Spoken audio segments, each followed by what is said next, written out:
शुक्ला जी, आज इस वीसी के माध्यम से जो प्रेस के मित्र हमारे साथ जुड़े हैं, उन सब लोगों को हम इस प्रेस सम्मेलन में तीनों विभागों की तरफ से उनका स्वागत करते हैं।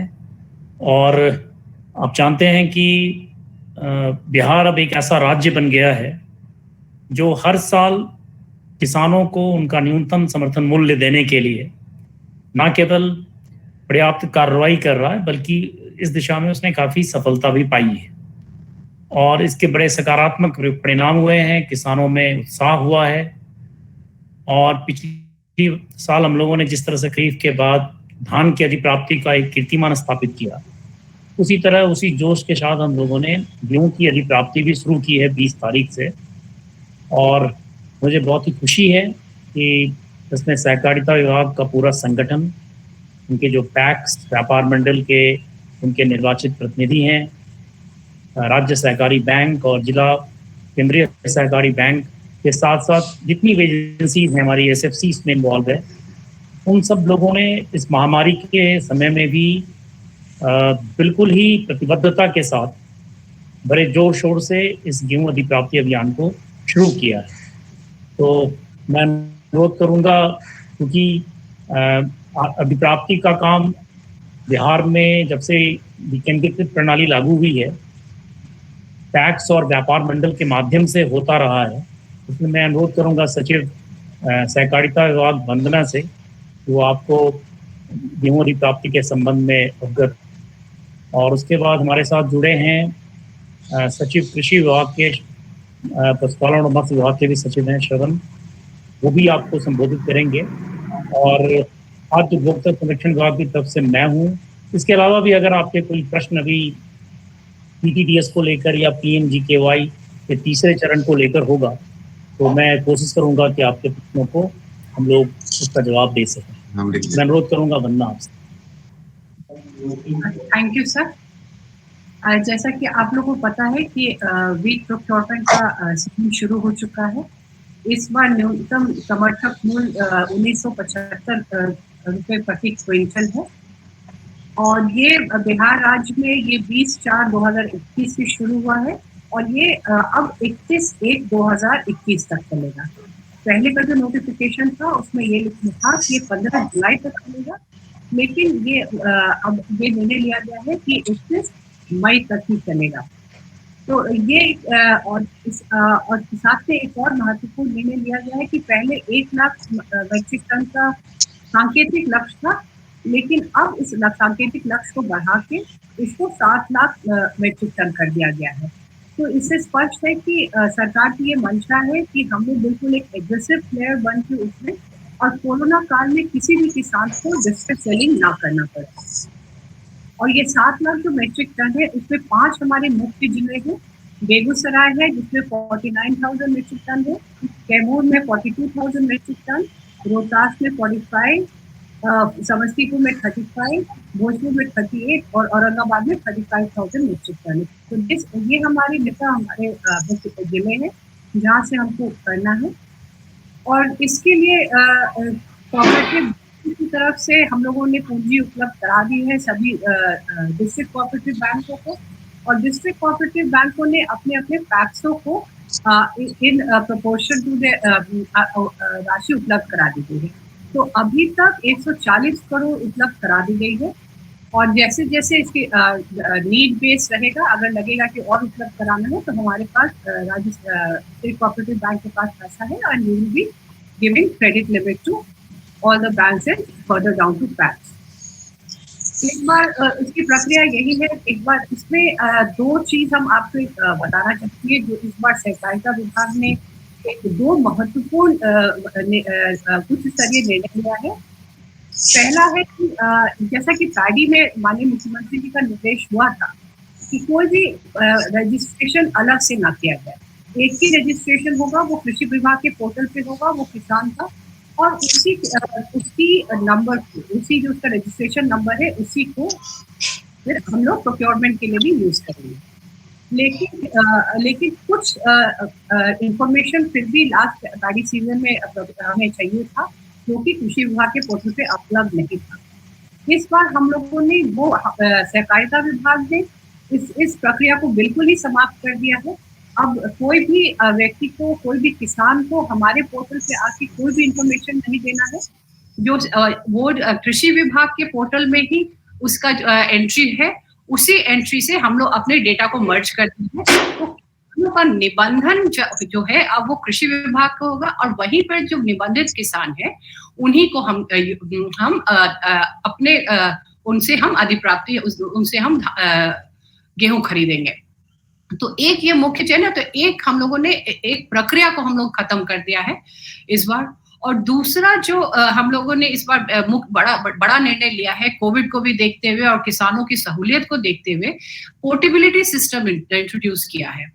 पोर्टेबिलिटी सिस्टम का ये अर्थ है कि अब ये किसान अब एक पैक्स के साथ संबद्ध नहीं है, उसको ये फ्रीडम दे दी गई है कि अगर आपको बगल वाले पैक्स को देने में ज्यादा सहूलियत है, अगर तो आप बगल वाले पैक्स को दे सकते हैं। और इसके लिए हम लोगों ने टेक्नोलॉजिकल बैकवर्ड लिंकेज कर लिया है।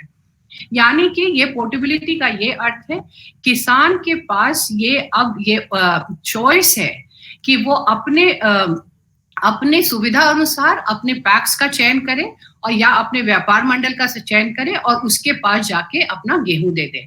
तो ये पहली बार पोर्टेबिलिटी सिस्टम लागू किया गया है, और हम लोग उम्मीद करते हैं कि किसान भाइयों को इससे बहुत लाभ मिलेगा, खासकर कोविड समय में, अगर उनको ज्यादा ट्रैवल ना करना पड़े अपना लेके।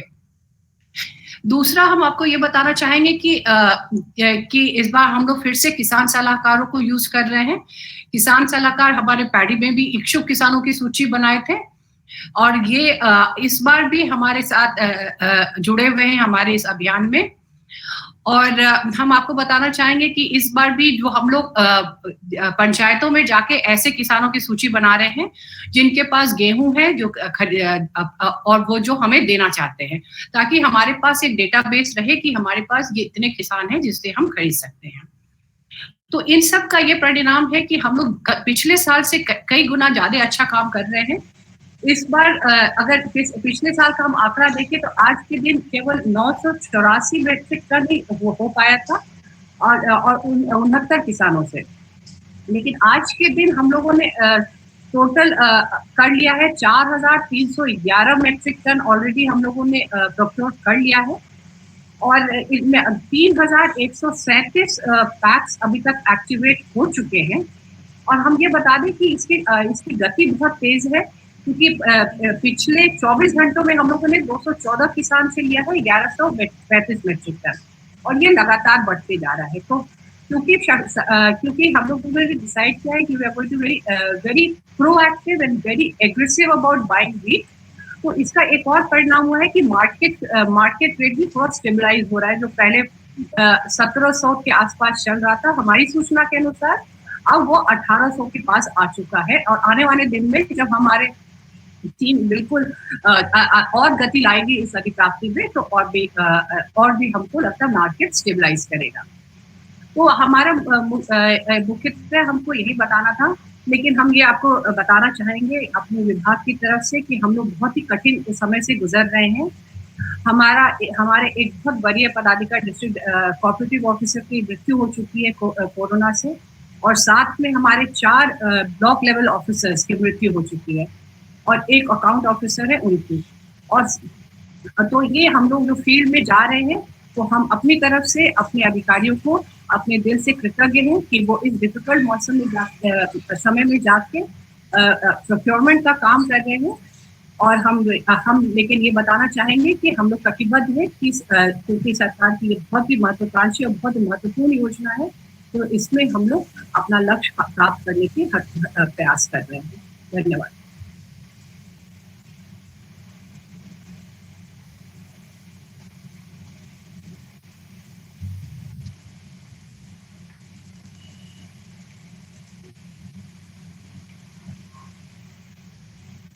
Sir, you are not audible. मैं अनुरोध करूंगा आपसे कि कृषि विभाग से संबंधित उत्पादन वगैरह के जो आंकड़े हैं, अगर वो आप दे सकते हैं तो दें, और किस प्रकार से अधिप्राप्ति से किसानों को लाभ मिला है बिहार में, धान में और गेहूं में, और आज दलहन में भी हम लोग अधिप्राप्ति करने की कोशिश कर रहे हैं, तो उसके बारे में आप बताएं। सर बहुत बहुत धन्यवाद। आज यहाँ पर उपस्थित जितने भी पत्रकार बंधुओं को भी मैं धन्यवाद भी देना चाहूँगा, बधाई देना चाहूँगा। कोरोना काल में ठीक हम लोग पदाधिकारी लोग तो बहुत मुश्किलों को भी देखते हुए फिर भी काम कर रहे हैं, उसी तरह का आप लोग भी काम कर रहे हैं। आज यहाँ पर जो अधिप्राप्ति, गेहूं की अधिप्राप्ति से संबंधित बैठक आयोजित है, तो उसके बारे में हम कृषि विभाग की ओर से इतना ही मैं कहना चाहूँगा कि जो पिछले साल हम लोगों का जो गेहूं का प्रोडक्शन उत्पादन रहा है लगभग 55 लाख मेट्रिक टन का उत्पादन रहा। इस बार अभी तक का जो अनुमान हम लोग लगा रहे हैं, हार्वेस्टिंग तो हो गया लेकिन फिर भी मतलब फाइनल फिगर्स अभी तक फाइनल नहीं हुआ, लेकिन अभी मतलब ये हम लोगों का अनुमान है कि 65 लाख मेट्रिक टन का होने की संभावना है, यानी लगभग 10 लाख मेट्रिक टन इस बार ज़्यादा बम्पर क्रॉप हुआ है। तो ये बहुत सबसे अच्छी बात है। और जो पिछली बार गेहूं में भी मतलब पिछली बार मतलब जो इसके पहले वाला अधिप्राप्ति में जैसे सेक्रेटरी कोऑपरेटिव्स ने और सेक्रेटरी फूड ने कहा कि गेहूं मतलब दान में तो अधिप्राप्ति बहुत अच्छा हुआ है, और इसी तरह का मुझे उम्मीद है इस बार भी अच्छा से होगा, क्योंकि जो MSP दर है, मिनिमम सपोर्ट प्राइस का दर है, उससे कम दर अभी मार्केट में है। तो मैं सिर्फ इतने ही इस अवसर पर मैं कहना चाहूँगा कि किसानों को थोड़ा सा जो अधिप्राप्ति के तहत सरकार खरीद रही है तो उसकी जानकारी सब लोगों का रखना चाहिए, और सरकार के पास अधिप्राप्ति के तहत गेहूं को बेचना चाहिए। जल्दीबाजी में लोकल ट्रेडर को बेचने की जरूरत नहीं। ऑलरेडी बहुत सारा सेंटर जैसे पैक्स का और बहुत सारा सेंटर्स ऑलरेडी खुल गया है। तो मैं किसान भाइयों से अनुरोध करूंगा कि मतलब वो जो अधिप्राप्ति में जो दर मिल रहा है वो दर जरूर आपको मिलेगा। तो इसलिए मतलब वो दर को देखते हुए, उससे मार्केट दर कम है तो जरूर वो मतलब MSP के दर पर सरकार खरीदने के लिए तैयार है तो सरकार के पास बेचा जाए। और दूसरा है कि और इस अभियान में कृषि विभाग का ये भी भूमिका रहेगा कि जो पिछली बार जैसे हम लोग जो किसान सलाहकार हैं और कृषि समन्वयक हैं फील्ड में हमारे काम कर रहे हैं, तो उन लोगों को हम लोग मतलब इस काम में लगा रहे हैं कि जो भी किसान है इच्छुक है वो उनके पास अपना गेहूं रखे हुए हैं और जो सरकारी दर पर सरकार को बेचना चाह रहे हैं, ऐसे इच्छुक किसानों का जो लिस्ट बनाने में सहकारिता विभाग और जो खाद्य आपूर्ति विभाग के तो पदाधिकारियों कर्मियों के साथ मिलके ये लोग काम करेंगे और ऐसा सूचीबद्ध किया जाएगा ताकि मतलब उसी सूची के अनुसार काम हो। अब जैसे सहकारिता सचिव ने कहा है कि जो कितने भी किसान हैं अलग से कोई व्यवस्था करने की जरूरत नहीं है। जो पहले से कृषि विभाग के जो पोर्टल पर 1,70,00,000 किसान अपना रजिस्टर्ड हैं, उसमें जो भी हो मतलब रैयत किसान भी है और गैर रैयत किसान भी है, वो सारे किसान लोग उसी रजिस्ट्रेशन का जो उनका 13 डिजिट का किसान रजिस्ट्रेशन नंबर दिया हुआ है उसी के आधार पर वो सीधे मतलब दान अपना गेहूं को बेच सकते हैं अधिप्राप्ति के तहत। तो मेरी तरफ से मैं इतना ही कहना चाहूंगा और मैं इस पूरे अभियान को मैं शुभकामनाएं देता हूँ। धन्यवाद श्रवण। खाद्य एवं आपूर्ति विभाग की तरफ से मैं 2-3 बातों को ही दोहराऊंगा। पहली बात आपको बताना चाहता हूं कि पिछली बार हम लोगों ने खरीफ मौसम में लगभग 35 लाख टन धान खरीदा और उससे करीब 23.5 लाख टन चावल हमें मिलेगा।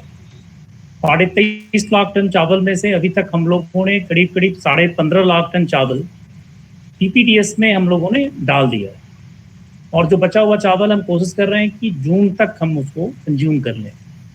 पूरे राज्य को लगभग 50 लाख टन पैडी चाहिए अपना TPDS रन करने के लिए, जो हम लोग राष्ट्रीय खाद्य सुरक्षा अधिनियम के तहत जो जन वितरण प्रणाली हम चलाते हैं उसमें हमारी साल भर की जो खपत है लगभग 50 लाख मेट्रिक टन अगर हम पैडी खरीदें तब जाकर हमारी ज़रूरत पूरी होगी। इस बार हम लोगों ने 35 लाख मेट्रिक टन खरीदा, यानी 15 लाख मेट्रिक टन की गुंजाइश अभी अपने ही राज्य को लेकर है।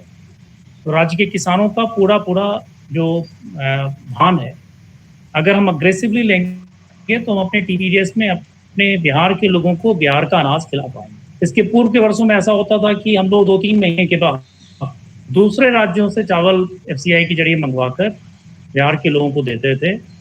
इस बार लगभग 8 महीने का चावल हम लोग अपने राज्य के उत्पादन से बिहार के लोगों को दे रहे हैं। हम लोग चाहेंगे कि पूरे साल भर जो हमारा कंजम्पशन है उसके हिसाब से हम बिहार का चावल ही बिहार के लोगों को खिलाएं। ये हमारी कोशिश होगी ताकि एमएसपी का लाभ हमारे किसानों को भी मिलेगा और दूसरी ओर हमारे जो यहाँ के कंज्यूमर्स हैं टीपीडीएस में एनएफएसए से आच्छादित, उनको बिहार के चावल का स्वाद मिलेगा। दूसरी बात, उसी तरह अगर हम लोग गेहूं की बात करें तो गेहूं का आप जान रहे हैं कि यहाँ गेहूं की अधिप्राप्ति बिहार में लगभग नाम मात्र की होती है। 15-16 हजार टन आज तक का हमारा रिकॉर्ड रहा है, लेकिन इस बार बहुत ही अच्छी तरह से सहकारिता विभाग के सहयोग से अधिप्राप्ति शुरू हुई है और आगे कृषि विभाग के कर्मी भी हम लोग का साथ देंगे। तो अभी तक लगभग हम लोगों ने 4,500 मेट्रिक टन तो खरीद लिया है। रिकॉर्ड हमारा 17,500 मेट्रिक टन का है। हम लोग कोशिश करेंगे कि इस बार ज्यादा से ज्यादा 7 लाख टन तो हम लोगों ने रखा है लक्ष्य। मुझे तो जरूरत है पूरे बिहार में साल भर के लिए 25 लाख टन गेहूं की। तो अगर हम लोग 5 लाख 7 लाख टन खरीद कर एक रिकॉर्ड बना सकें तो आगे जो गेहूं की पैदावार करने वाले किसान हैं वो काफी उत्साहित होंगे और अगले सीजन में वो गेहूं लगाएंगे। जिस तरह धान की खेती की तरफ उनका रुझान है उसी तरह गेहूं की खेती की तरफ उनका रुझान होगा। आप ये भी जान रहे हैं कि हम लोगों ने दलहन का भी प्रोत्साहन मूल्य घोषित किया है और उसकी अधिप्राप्ति की जो इंस्टीट्यूशनल मैकेनिज्म है हम लोगों ने अब उसको इम्प्लीमेंट कर दी है। इसका परिणाम ये हुआ जब हम लोगों ने दाल की खरीद शुरू की थी 15 अप्रैल से, उसके पहले बाजार में साबुत चना और साबुत मूंग, साबुत मसूर, इन दोनों की कीमत उस समय में लगभग 4500 रुपए क्विंटल थी।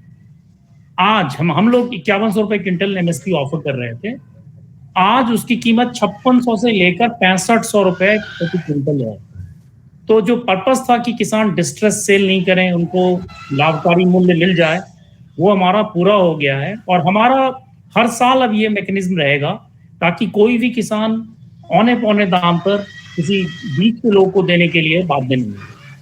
मेरी तरफ से ये बात थी। और अब टीपीडीएस भी है हमारे पास, पीएमजीकेवाई भी है, लेकिन मैं चाहूंगा अधिप्राप्ति से भी कोई भी अगर आपके प्रश्न है तो पहले आप पूछ लें।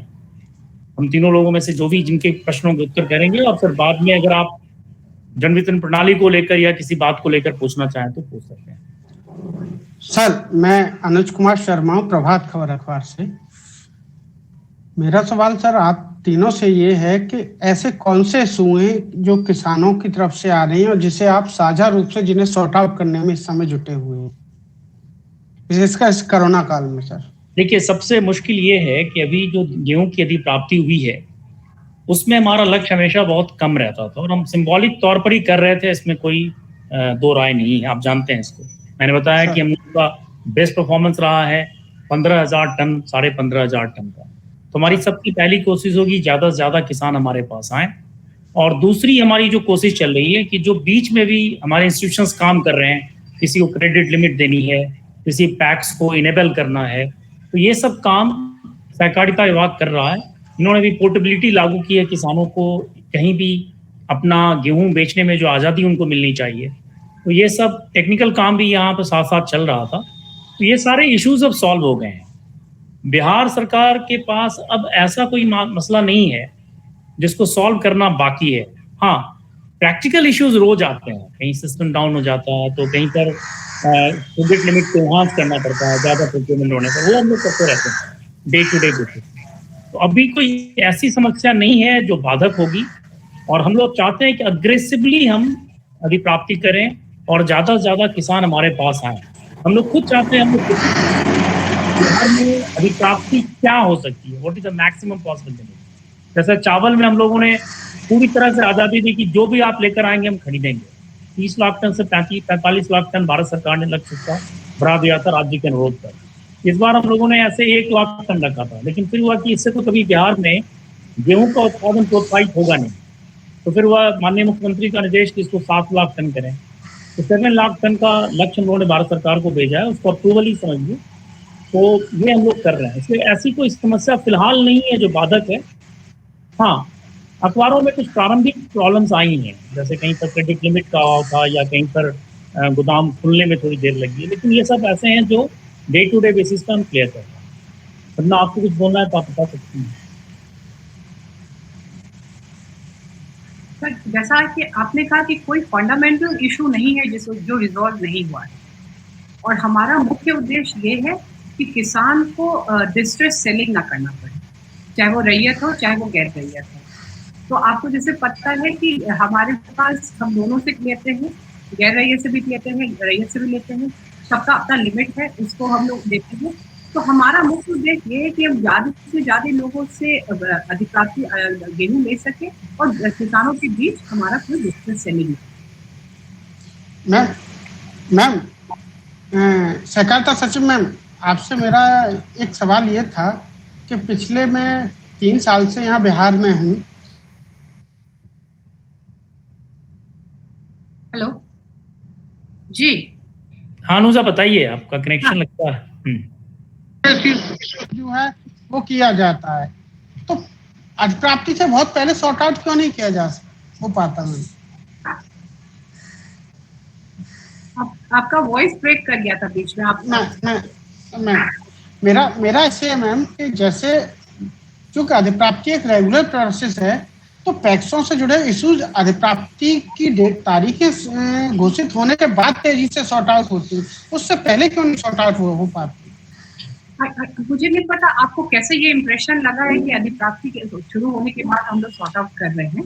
I thought all three of us were very clear that ये हम लोगों ने पहले शुरू कर दिया। 20 तारीख को हमारा प्रोक्योरमेंट शुरू हो गया और हम लोगों ने सारी तैयारी उसकी पहले कर ली थी। हाँ, जैसा कि खाद्य उपभोक्ता सचिव ने बताया कि डे टू डे इश्यूज आते रहते हैं, वो डे टू डे आते ही रहेंगे और उसको हम लोग day to day priority basis पे रिजॉल्व करते हैं।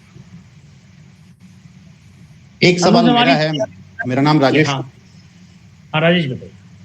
मेरा नाम राजेश कुमार है और मैं अच्छी पहल आपने की है, आप लोगों ने गेहूं अधिप्राप्ति के लिए इसके लिए धन्यवाद। एक मेरा सवाल है, इस कोरोना काल में आए दिन अभी भी हाट बाजार में भीड़ लग रही है। अभी एक कटिहार की खबर मैं अभी तुरंत दिखा रहा था। मैं ये जानना चाहता हूं कि गेहूं प्राप्ति के दौरान क्या भीड़ कंट्रोल करने के लिए विशेष व्यवस्था भी आप लोग ने? बनना, ये आपका प्रश्न है। देखिए, हमने बताया जैसे कि एक तो हम लोग इंफॉर्मेशन कैंपेन है, लेकिन उससे भी हमने बताया कि भीड़ इकट्ठा नहीं होती है, उसमें आप लोगों को टाइम दिया जाता है, आप जाते हैं अपना देते हैं। तो पहली बात तो ऐसा नहीं कि बहुत कोई एक जगह बहुत बड़ा रश होता है जहाँ पे आपको जाके लाइन में लगना पड़ता है और आपको अपना गेहूं देना होता है। हमको इतना हमारे लोग को इतना है कि वो लोग जाके किसान के घर से भी उठा लेते। तो पहली बात रश की बात नहीं है। तो और दूसरी बात जो आप कह रहे हैं कि हम लोगों ने पोर्टेबिलिटी इसीलिए इशू किया है कि किसान को दूर न जाना पड़े, पास के ही पैक्स में जाके, पास के व्यापार मंडल में जाके दे दे, ताकि उनका जो एक्सपोजर है वो सब बहुत कम हो सके। तो रश कहीं नहीं होगा और हमारा बहुत ही सिस्टमैटिक होता है प्लान, जिसके तहत हम लोग अलग अलग किसानों से उठाते हैं। और इसीलिए जो कृषि विभाग हमें इच्छुक किसानों की सूची देता है किसान सलाहकार के माध्यम से, तो इसके माध्यम से एक सिस्टमैटिक प्लानिंग की जाती है कि कैसे पिकअप किया जाए। राजेश जी, वैसे भी अभी तक जो पिछले 3-4 दिनों में एक केंद्र पर अमूमन 2 लोग आ रहे हैं, तो फिलहाल अभी वहाँ पर भीड़ भाड़ की तो समस्या नहीं है, लेकिन हम लोगों ने इंस्ट्रक्शंस दिए हैं वहाँ पर सोशल डिस्टेंसिंग का ख्याल रखने का, सैनिटाइजर का इंतजाम करने का। और क्योंकि पिछली बार भी कोरोना टाइम में ही अधिप्राप्ति हुई है, गेहूं की भी और धान की भी, तो वो प्रोटोकॉल्स क्लियर हैं। लेकिन अभी फिलहाल भीड़ नहीं, और हम चाहेंगे ज़्यादा से ज़्यादा लोग आएँ। हम लोग खुद चाहते हैं कि हमारे किसान अधिक से अधिक संख्या में हमारे पास आकर अधिप्राप्ति करें। सर, मैं नवजीत बोल रहा हूँ जी मीडिया से, जी बिहार झारखंड से। एक मेरा सवाल है बंदना मैम से कि पिछले साल जैसा उन्होंने बताया कि 200 कुछ किसानों से गेहूं की खरीदारी हो सकी है, तो अभी तक कितने किसान हैं वो इंटरेस्ट दिखाए हैं गेहूं मतलब सरकार के पास बेचने के लिए? कुछ इस तरह का डेटा हो। ओके, नहीं, 214 किसान ने पिछले 24 घंटे में दिया, ये मैंने कहा था। और अभी तक टोटल हम लोगों ने 760 किसानों से हम लोगों ने अभी तक अधिप्राप्ति किया है। करीब 4500 एमटी का किया है। और इसमें से जो 69% है वो रैयत है और 31% गैर रैयत है। तो दोनों प्रकार के हमारे पास आ रहे हैं। और अभी जो जैसे जैसे अभी क्योंकि समय सीमा को घटा दी गई है, क्योंकि तो अभी हमारे और भी हमें ये उम्मीद है कि जिस तरह से पिछले 24 घंटे में 214 किसान हमारे पास आए हैं, तो उसी तरीके से आने वाले दिनों में इसकी संख्या बढ़ती जाएगी। सर मैं दैनिक भास्कर से पंकज बोल रहा हूँ। मेरा सवाल विनय सर से है कि दाल अभी तक कितने किसानों से खरीद हुई है? दाल शुरू हो पाई है? मैं बता रहा हूँ, दाल की खरीद हम लोगों ने 15 अप्रैल से शुरू की थी। उसकी घोषणा हुई, अखबारों में विज्ञापन भी छपा था। 15 अप्रैल के पहले दाल की जो कीमत थी बाजार में, साबुत चना और साबुत मसूर जो हम लोग खरीद रहे थे, बिहार में यही दो सरप्लस क्रॉप हमारे पास है दलहन में, तो इन दोनों की जो बाजार की प्राइस उस समय थी लगभग 4500 रुपये क्विंटल थी। और जिस दिन से हम लोगों की दाल की खरीद होनी थी उस समय उसकी कीमत लगभग 5200 रुपये हो गई थी 15 को। और आज के रेट में वो 6500 तक पहुंची है, लेकिन कहीं भी राज्य में कोने में भी 5600 प्रति क्विंटल से कम कहीं रेट नहीं। तो स्वाभाविक है कि हमारे पास 5100 रुपये क्विंटल पर मसूर या चना बेचने कोई नहीं आएगा। पहले दिन शुरुआत हुई थी, लगभग 5 क्विंटल दाल हम लोगों ने 12 किसानों से खरीदी थी, 2 जिलों में, पटना में और नालंदा में। लेकिन जब किसानों को पता चला कि इनका भाव बाजार में ज़्यादा है, ऑब्वियसली हम लोगों ने उनको कोई बाध्य नहीं किया और कहा कि आपकी आज़ादी, आपको, हम तो हैं ही, जब तक आपके खरीदने वाले लोग हैं हम यहाँ पर अवेलेबल हैं। एक चीज़ मैं और बता देता हूँ, 15 मई हम लोगों ने आखिरी तारीख रखी है, लेकिन अगर बाजार का भाव खराब होने लगेगा तो हम फिर अधिप्राप्ति जो दाल की है उसका डेट आगे बढ़ाएंगे। मतलब अपने किसानों को पूरा सपोर्ट करेंगे कि उसका कोई यौन शोषण नहीं। सर 15 मई है अभी 15 मई तक। बाद में फिर डेट बढ़ सकता है? हाँ बिल्कुल बढ़ेगा, क्योंकि अगर हमारे हटने से बाजार का भाव गिरेगा तो भी हम नहीं हटेंगे, क्योंकि हमारे पास 3 महीने का वक्त है कानून के हिसाब से। सर ये चावल की कितनी खरीदी हुई थी, धान की कितनी खरीदी हुई थी टोटल? धान की करीब 33.5 लाख टन खरीदी हुई थी बिहार में खरीफ मौसम में, और उससे करीब 23.5 लाख टन चावल बना। ठीक है सर, थैंक यू। और कुछ आप लोग PMGKY वगैरह के बारे में कुछ पूछना चाहते हैं, क्योंकि एक महत्वाकांक्षी योजना आ रही है, तो मैं बता देता हूँ, फिर हम लोग इसको खत्म करेंगे। आप जान रहे हैं कि भारत सरकार ने घोषणा की है कि मई और जून 2 महीने में राष्ट्रीय खाद्य सुरक्षा अधिनियम के तहत जिन परिवारों को खाद्यान्न हम लोग देते हैं, उसके अतिरिक्त PMGKY के तहत, प्रधानमंत्री गरीब कल्याण अन्न योजना के तहत, उसका तीसरा चरण है ये। उसमें प्रत्येक परिवार में राशन कार्ड के प्रत्येक मेंबर को 5 किलोग्राम अनाज मिलेगा, जिसमें 3 किलोग्राम चावल होगा और 2 किलोग्राम गेहूं होगा, और ये बिल्कुल मुफ्त होगा। इसके लिए पूरा जो खर्च है वो भारत सरकार करती है। खाद्यान्न के मूल्य के साथ साथ दुकान तक पहुंचाने के लिए जो इंसिडेंटल खर्च होते हैं वही भारत सरकार ही देती है। पिछले वर्ष भी PMGKY में उन्होंने दिया था, और इस बार भी PMGKY में भारत सरकार का ही खर्च होगा। तो इसकी पूरी तैयारी हम लोग कर चुके हैं। भारत सरकार का अलॉटमेंट हम लोगों को टाइम पर मिला, राज्य सरकार ने भी टाइम पर अलॉटमेंट SFC को दिया, और SFC ने डिस्ट्रिक्ट वाइज जो अलॉटमेंट है बांट दिए हैं, किस जिले में जितनी ज़रूरत है उसके हिसाब से चावल और दोनों को। गेहूं हम लोग FCI से ले रहे हैं, जैसा कि आपको पता है, क्योंकि गेहूं हमारे पास राज्य में बहुत कम होता है। चावल हमारे पास पर्याप्त है, क्योंकि हम लोगों ने अधिप्राप्ति बहुत अच्छी की है, तो चावल भी हम लोग अपना ही अधिप्राप्ति में डाल रहे हैं, लेकिन वो उसका मूल्य भारत सरकार देगी PMGKY। और ये 2 पूरी तैयारी हो गई है। हम लोग कोशिश कर रहे हैं कि 6 मई से दोनों NFSA और PMGKY का वितरण पॉस मशीन के जरिए शुरू हो। पॉस मशीन से वितरण की अनिवार्यता है, और किसी भी बिहार में, आपको पता है कि बिहार में पिछले 1 वर्ष में हम लोगों ने बिना आधार सत्यापन के किसी प्रकार के वितरण को रोक दिया। उसके कई अच्छे परिणाम हुए हैं। अनाज की जो चोरी होती है, डाइवर्शन होता है, लीकेज होता है, वो सब बंद हो गया है। जो बेनिफिशियरी है उसी को अनाज मिलेगा। अगर उसके घर का कोई भी मेंबर जाकर अपने अंगूठे से या आंखों से देखकर, जो आइरिस स्कैनर है उससे, जब तक सत्यापन ना करे, दूसरा कोई नहीं ले सकता। अगर वो अनाज कोई नहीं लेने आता है तो वो अनाज बचा रहता है और अगले महीने के स्टॉक में ऐड हो जाता है, यानी वो कोई और नहीं ले सकता। तो ये अनिवार्यता लागू है। इसके कारण क्या हुआ है कि बिहार में आज़ादी मिल गई है दुकानदार उपभोक्ताओं को, वो जहाँ मर्जी हो वहाँ वो खरीद सकते हैं TPDS का अनाज, जहाँ मर्जी हो वहाँ। और आपको जानकर बहुत खुशी होगी कि बिहार में लगभग 43 लाख लोगों ने पिछले महीने में, मार्च के महीने में, दूसरी दुकानों से अपना टीपीडीएस का खाद्यान्न प्राप्त किया था। उनको कोई राशन कार्ड लेकर जाने की जरूरत नहीं है, वो किसी भी दुकान पर जाकर अपने अंगूठे से या आइरिस स्कैन से अपने को आइडेंटिफाई कर सकते हैं और वहां अपना अनाज ले सकते हैं। उनको अगर पैसे कम है तो 2 बार की जगह 3 बार 4 बार भी अनाज ले आ सकते हैं। 43 लाख लोगों ने तो बिहार में दुकान बदल कर लिए हैं। करीब 2000 बिहार में ऐसी दुकानें हैं जिनके धंधे बंद हो रहे हैं क्योंकि उनके पास पर्याप्त संख्या में ग्राहक नहीं जा रहे हैं, या तो उनका व्यवहार खराब है या वो किसी ऐसी जो लोग उनके यहाँ नहीं जा रहे हैं, दूरी की वजह से हो या दूरी कारण। तो ये 2000 दुकानें बंद होने के कगार पर हैं क्योंकि ये जब वितरण नहीं करते हैं तो अगले महीने का अलॉटमेंट इनको नहीं मिलता और धीरे धीरे ये दुकान जो है वो सस्टेनेबल नहीं रह जाएगी। और आखिरी बात मैं बताता हूँ कि चूंकि हम लोगों ने बायोमेट्रिक को कंपलसरी कर दिया है, इसलिए देश के 32 राज्यों में जो हमारे लोग हैं वो किसी भी दुकान से अपना राशन ले सकते हैं। वो हमारे बिहार के आवंटन से कट कर उसको मिल जाता है। पिछले महीने में लगभग 1700 परिवारों ने राज्य के बाहर कर्नाटक में, महाराष्ट्र में अनाज लिया है।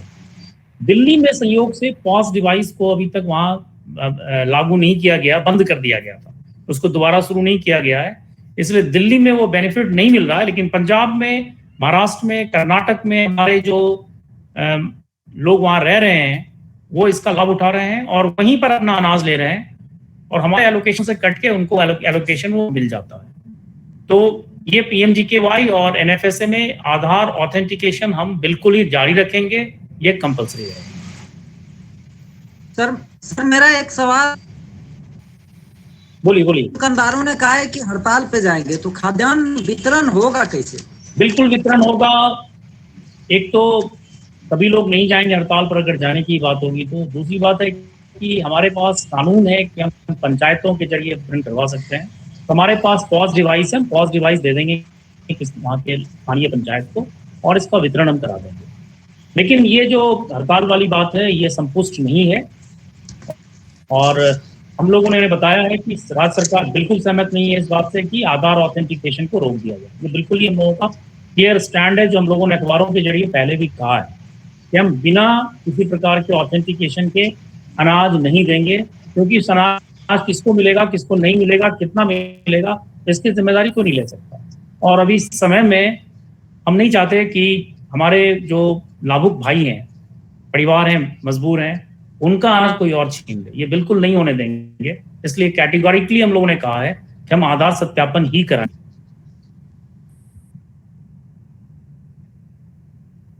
आपकी